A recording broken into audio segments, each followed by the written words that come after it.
Memberikan energi dapat diwujudkan dalam berbagai aspek dalam kehidupan kita.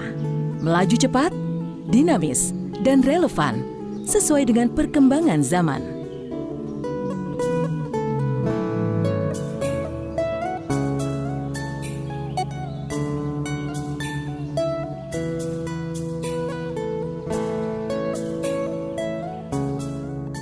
Besarnya potensi yang dimiliki negeri memacu kami untuk terus berkarya sesuai dengan tujuan eksistensi kami.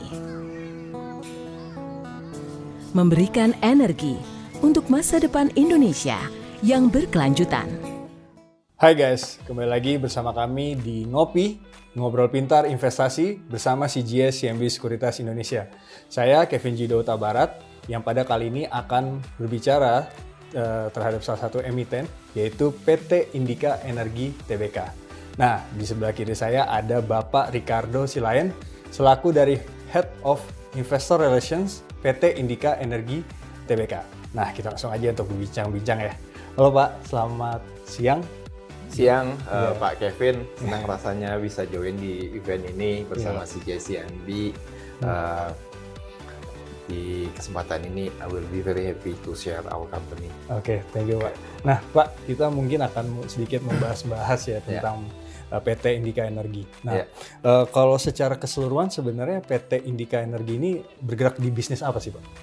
Jadi kalau dulu itu kita menyebut diri kami itu sebagai leading integrated energy company, di mana memang bisnisnya itu kebanyakan berkutat di value chain yang berhubungan dengan batu bara. Oke. Nah, tahun ini, saat ini dan ke depan kami memposisikan sebagai investment holding company with diversified portfolio, di mana nggak hanya di energi, tapi kita juga melihat berbagai sektor yang menurut kami menarik.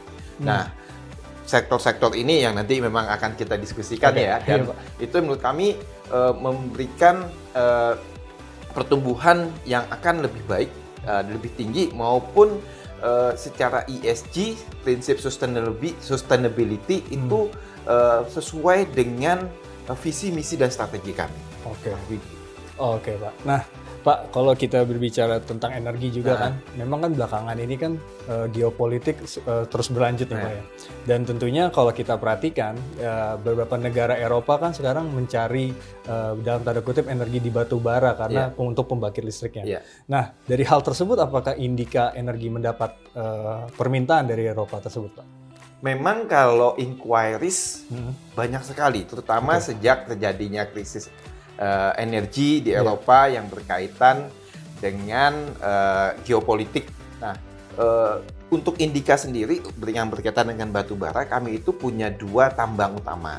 Yang pertama adalah Qideco Jaya Agung, produksinya itu di kisaran 34 sampai 36 juta ton per tahun.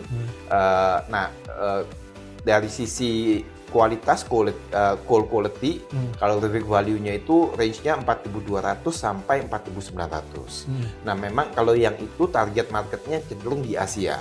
Sementara kami juga punya tambang lainnya, Mutu, dengan kisaran produksi 2 juta per tahun, itu high rank coal ya, 6.000 plus. Nah, itu market-nya memang cocok untuk daerah Eropa. Nah, untuk yang sejak terjadinya krisis ini sejak awal tahun kita mendapatkan banyak banget inquiries gitu loh, dihubungi langsung dan memang ada beberapa shipment ke Eropa, walaupun karena keterbatasan produksi dan banyak permintaan itu kita nggak bisa catering semua, tapi inquiries itu banyak banget sebetulnya. Nah Pak, kalau kita lihat Pak, dengan yang tadi Bapak bilang karena memang permintaannya banyak sehingga penawarannya memang belum bisa memadai, kan ini menambah harga coal dari komoditas kan naik Pak. Nah, bagaimana tanggapan perseroan nih melihat hal tersebut karena harga jual dari harga coal naik tinggi? Ya, ini memang sudah mulai kelihatan dari tahun lalu ya, harga batu bara meningkat sangat-sangat signifikan, baik yang Newcastle, yang high rank coals maupun ICI 4 yang biasanya kita gunakan sebagai acuan untuk batu baranya Qideco. Nah, misalnya kalau kita lihat year on year ya, pertumbuhannya harga itu memang bisa dibilang tinggi sekali. Nah, itu juga berdampak positif ke kinerja perseroan. Oke. Misalnya di first half tahun ini bisa terlihat bahwa kita menunjuk first half-nya aja sudah di atas 200 juta dari net income. Itu kelihatan, dan kalau kita lihat harga di kuartal kedua, kuartal ketiga itu cenderung stabil. Tidak terlalu perubahan signifikan. Jadi kita lihat sih sampai full year, ya kita optimis kinerja tahun ini akan bagus sekali sih. Oke, jadi teman-teman, kalau teman-teman lihat memang harga coal yang naik cukup drastis ini tentunya menguntungkan perseroan sendiri. Betul. Ya Pak ya. Nah Pak, berbicara tadi energi, bahwa tadi Bapak sudah bilang bahwa coal ini memang harganya lagi naik dan ini bisa menguntungkan buat perusahaan, dan tadi sudah dijelaskan oleh Pak Ando ya dari rilis laporan keuangannya. Dan kalau kita lihat nih Pak, Indika Energi kan sekarang juga ke arah segmentasi yang lainnya, seperti mineral, lalu juga energi terbarukan, dan tentunya sekarang belakangan ini kendaraan listrik gitu ya. Nah sejauh ini bagaimana update-nya Pak terhadap segmentasi tersebut? Nah, bisnis-bisnis baru itu yang tadi saya maksudkan ketika kita berbicara Indika sebagai investment holding company. Jadi kami sudah menetapkan target di 2025 revenue kita tuh akan kurang lebih balance antara coal dan non coal. Nah, dari satu sisi yang coal tadi kita sudah sempat bahas, yang non coal. Nah, ini kita melakukan investasi baru, terutama yang berkaitan dengan EV. Nah, memang di awal tahun Indika dalam naungan bisa dibilang MOU yang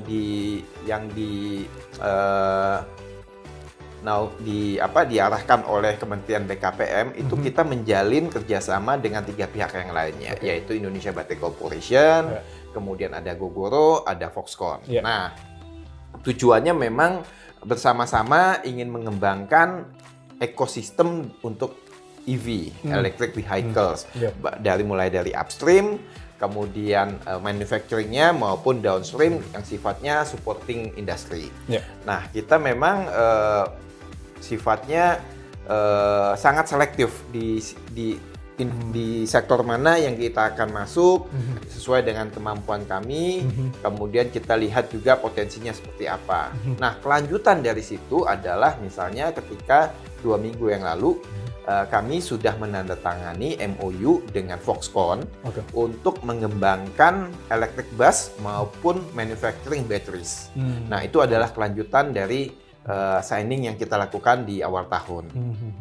Nah, bersama-sama kita bikin JV namanya FIM, di mana Indika punya 60% dan Foxconn punya 40%. Oke.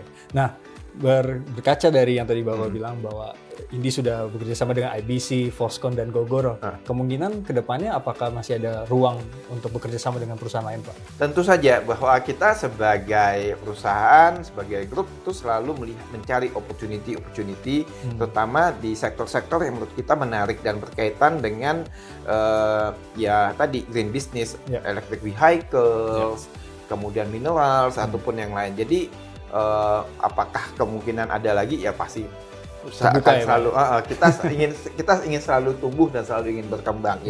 Salah satu strateginya adalah berpartner gitu loh dengan mereka yang perusahaan yang sudah bisa dibilang established atau memang punya kemampuan dalam hal tersebut. Oke. Nah, Pak, mungkin ini pertanyaan terakhir ya Pak. Dan tentunya kita akan berbicara bagaimana strategi Indika Energi di 3 tahun mendatang. Karena kita tahu tahun-tahun mendatang akan terjadi resesi dan sebagainya gitu. Bagaimana nih Pak tanggapan buat Indika Energi melihat hal tersebut? Nah, berkaitan dengan ini kami sih sudah melakukan antisipasi. Manajemen itu sudah melihat ke depan apa sih yang akan terjadi ya. Makanya dari kami itu udah memposisikan untuk itu tadi investment holding company. Jadi melakukan di satu sisi kita ngelihat ini mungkin nanti komoditas kan ada cycle-nya ya, ada peak, ada low, dan kita lihat ini karena kita udah exceptionally high kemungkinan akan koreksi.